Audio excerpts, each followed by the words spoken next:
Oblivious Ask is back. Hello and welcome to Science or Not, a show where I really need to wash my hair. No, a show where I look for some really cool, sometimes random, science stuff that I think is interesting, and I bring it to you guys. With assorted jokes added in, of course. So, this is the third installment of Science or Not. Third time's the charm. And this time I have some pretty cool stuff to share with you. Albeit weird, but pretty cool. My lips may look a little bit red, but that's because they've been chapped. It's really, really dry outside. And in case you're a gamer and never noticed, and you never go outside, and never pay attention to any of your surrounding climate, you may have noticed, it's really cold outside. And don't worry, I'm a gamer too. It's freezing. And if you live in America, you've probably noticed it's cold too. But why is it cold? Because it's winter? Yeah, but why is it colder than normal?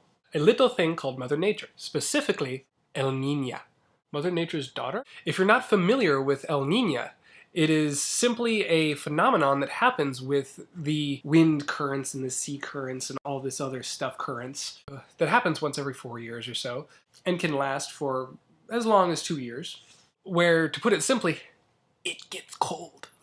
I said El Niño, didn't I?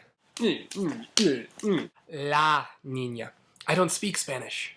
La Niña's older brother, El Niño, is responsible for all the warm weather we get, which is the same basic situation, but instead of really cold air currents, nothing but drought. But when will this cold weather ever stop? Well, one, when you put a jacket on, and two, you can never tell with La Niña. You may be thinking, I've been telling you that you can never tell when La Niña is going to stop. But don't worry, there is still such a thing as seasons. It's kind of like La Niña and El Niño are having a fight in Mother Nature's backyard, and La Niña currently has the water gun, and El Niño is just kind of stuck there with a pile of mud. Anyway, it should go away soon. I just got a Skype message. Okay, so let's go into some interesting, but weirder, science stuff. Unlike the last two episodes, this episode does not have a theme. My first one was based on bacteria. My second one was based on things from outer space. This one is just kind of weird. Kind of weird. Bleh. Kind of weird. Can't say that. Bleh. The first story I'd like to mention has to do with some black holes. Again, with the outer space stuff. In case you're not familiar with black holes, they are black holes. Don't even think it. I did not try to do a sick joke there.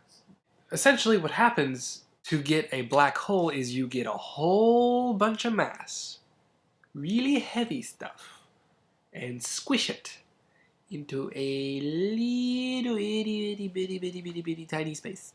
All this mass pushed into a little bitty tiny space has enormously high density. Why is there fuzz on my shoulder? So with all this mass crammed into a tiny space, in essence, it's not really a hole at all. It's just a really, really heavy thing. And when you have a lot of mass, you get gravity. Gravity is not that understood yet, but we do know the more mass, the more gravity. Moving on. Some research has been done just to discover new things about black holes. And a few interesting things came up. That apparently in the last stages of black hole formation, black holes disobey time. Unfortunately, I can't tell you why, I can't tell you how, and the reason for this, it involves quantum mechanics. It applies to extreme measures. When you start talking about gravity that's so high that it pulls in light, the quantum mechanics rules rewrite the rules that we know for this universe. I am no quantum mechanic, and I bet you aren't either. You can use a property that these astronomers are coming up with called Kerr spacetime, spelled K-E-R-R. I'd assume named after Mr. Kerr, or Mrs. Kerr, or Miss Kerr. I don't care. But this Kerr spacetime idea, which actually does pretty coherently explain what happens to black holes at these last stages, involves no passage of time. And that's the only way it works. So in whatever equation they're using, black holes are only explained when time doesn't move.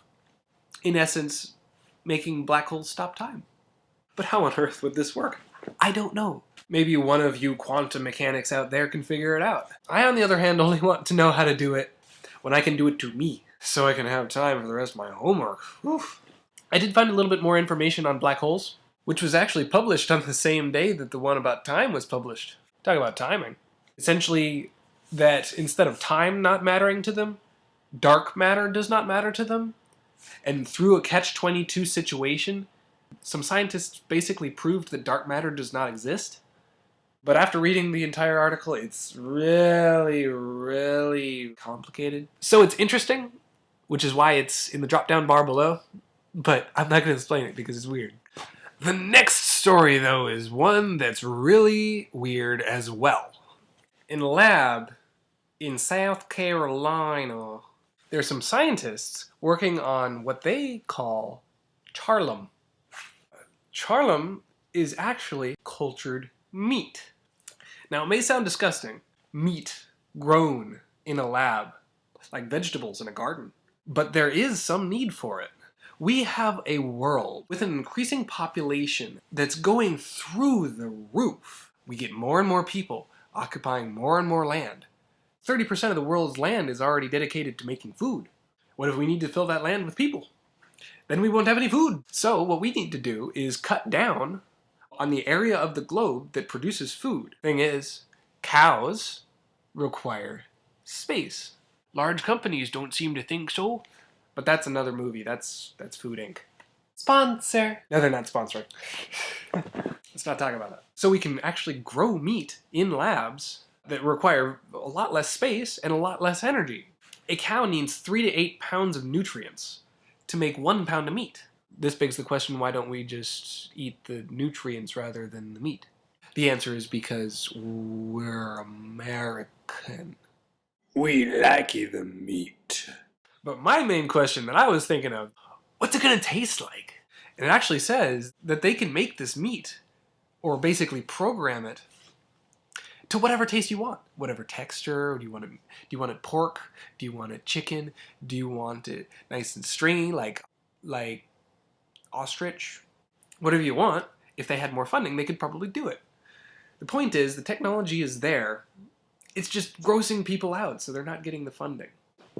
But why are people getting grossed out? A lot of the food today is so processed, you may as well treat it as if it was made in a lab. I mean, smiley face ham? What? Beer is made in a brewery. Wine is made in a winery. Yogurt is made in a yogurt curry. Quick, go to the yogurt curry and give me my yogurt.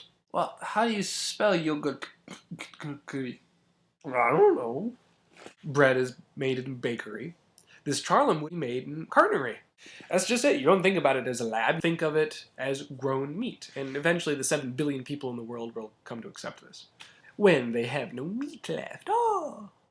As the last big story today, being one of actual moderate importance, what do you know? Scientists might actually be on the verge of curing cancer. Now, this doesn't mean that if you have cancer now, you're safe. But scientists have managed to isolate a gene called the WWP2, of all things. I don't know where the name comes from, but apparently this is some sort of enzyme that is within cancer cells and allows their duplication. So if we can find it, we might be able to stop it. Not much to be said on this matter, but it's pretty darn cool updates. We're actually going in the right direction here. As this week's fun little mini fact, there's been a request to explain Avogadro's number. If you were in any science class, you might have heard of Avogadro's number being 6.022 times 10 to the 23rd. Now, why on earth is it this number? Why couldn't it just be like 5? It is actually specific to a unit we know as moles. Or should I say, moles? A mole is a little bit hard to describe. It's described as the amount of a substance that contains as many atoms or molecules as there are atoms in 12 grams of carbon-12. It's a little estranged, but that's what a mole is. Avogadro's constant relates how many moles you have with how many atoms or molecules you have. If you have 1 mole and you want to know how many molecules or atoms you have, you multiply it by 6.022 times 10 to the 23rd, and you get how many atoms or molecules you have. It is simply a ratio number. As for how Avocado came up with it, I think he was just trying to make some guacamole. So, once again, this has been Science or Not. Hope you enjoyed all the science shenanigans. Tell me what you thought of any of these stories in a text comment or a video response. Also, let me know if you have any interesting science stuff you'd like me to share.